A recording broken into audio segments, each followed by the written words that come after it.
নাকি পানি দিয়েছে। আমি ঢাকার আজিমপুরে ছিলাম, আমি জানি কি পরিমাণ সাউন্ড গ্রেনেড সেখানে ছোড়া হয়েছে।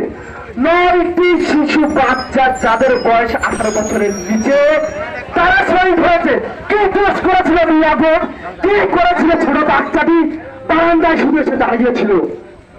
এই স্বাধীন বাংলা, যে বাংলাদেশ সোনার বাংলা গড়ার বিনির্মাণ করার স্বপ্ন দেখেছিলেন মুক্তিযুদ্ধে যারা জীবন দিয়েছিলেন, যারা মুক্তিযুদ্ধ করেছিলেন, তারা চাই বাংলাদেশ একটি সোনার বাংলা হিসেবে গড়ে উঠুক। কিন্তু যে শোষণ বঞ্চনার শিকার 2024 সালের মতো জায়গায় এসে আমরা হচ্ছি, সেটা আসলে কাম্য নয়।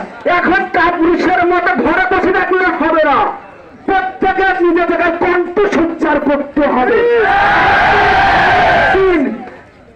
চাকরির জন্য এই লড়াই